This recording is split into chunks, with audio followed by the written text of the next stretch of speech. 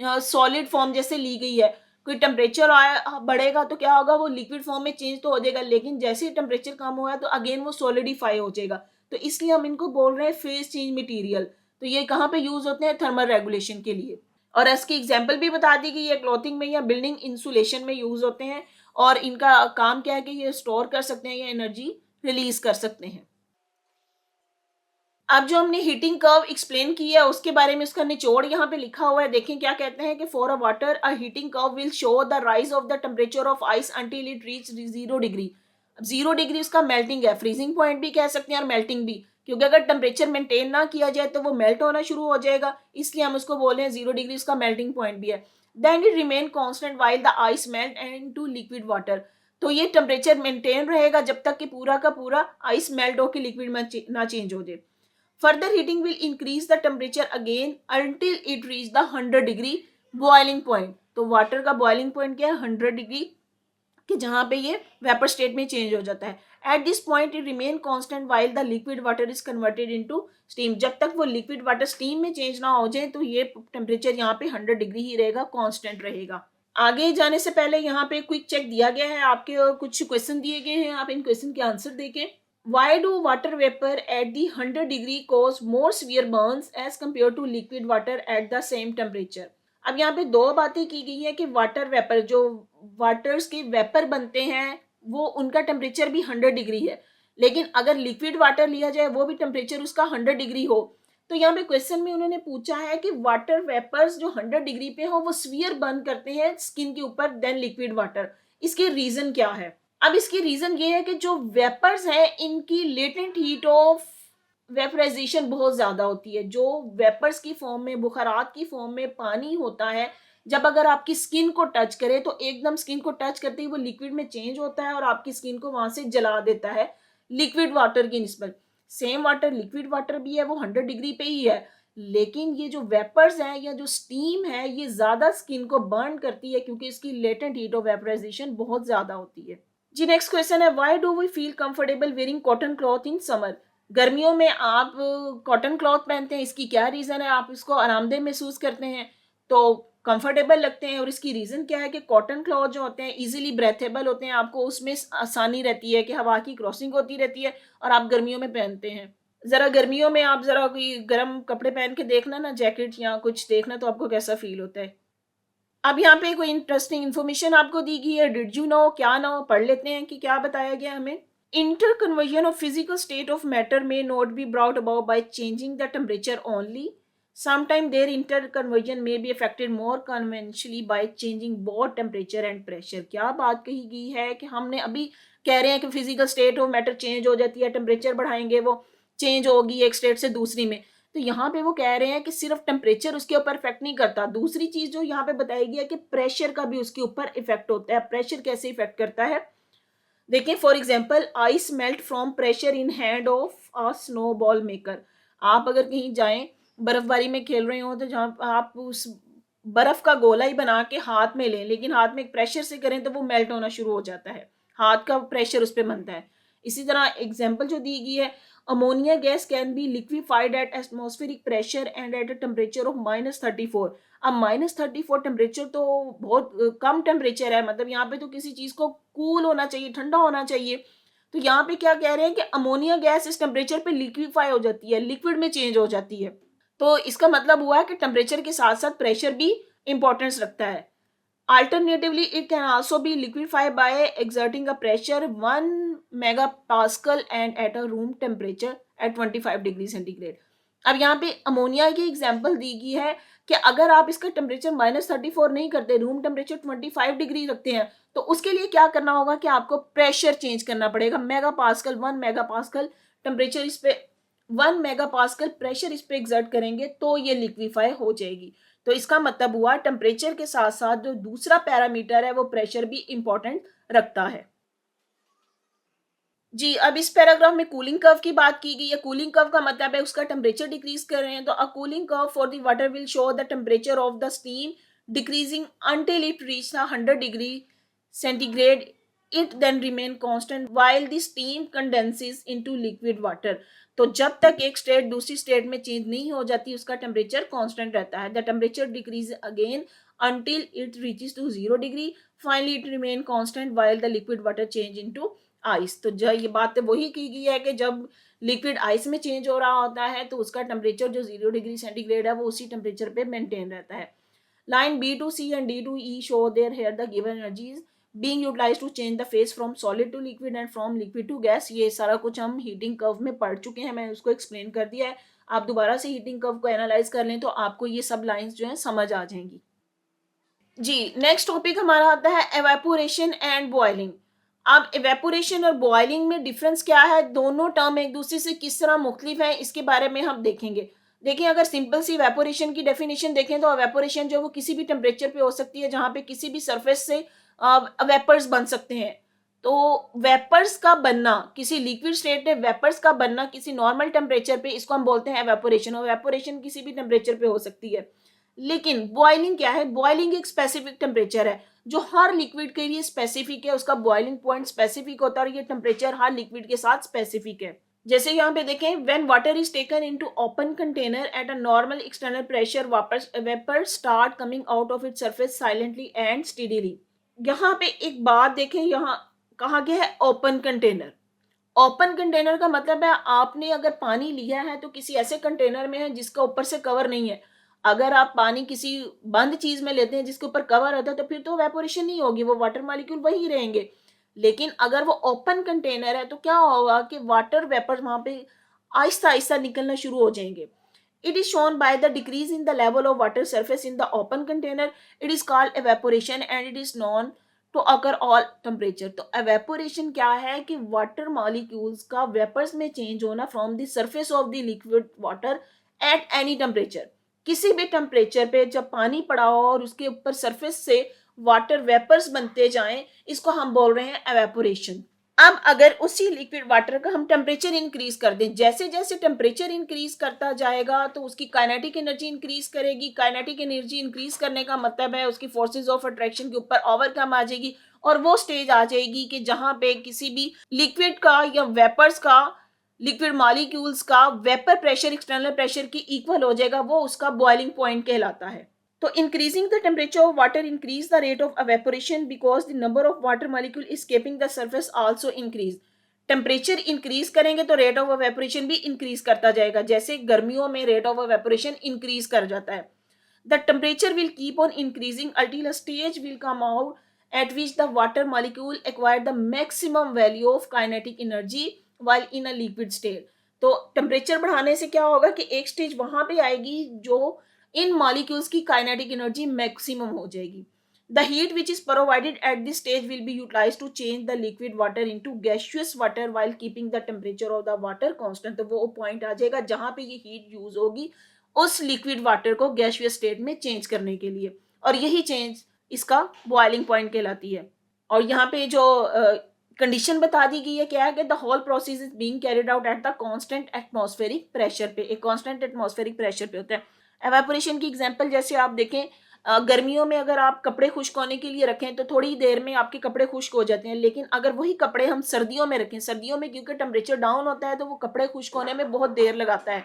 तो एक्चुअली होता क्या है कि गर्मियों में देखें क्योंकि टेम्परेचर राइज कर देता है तो रेट ऑफ एवेपोरेशन भी राइज कर देगा. यही वजह है कि गर्मियों में हमारे गीले कपड़े जल्दी खुश्क हो जाते हैं कि उन गीले कपड़ों में जितनी नमी है वो जल्दी से वाटर उसमें से एवेपोरेट हो जाता है.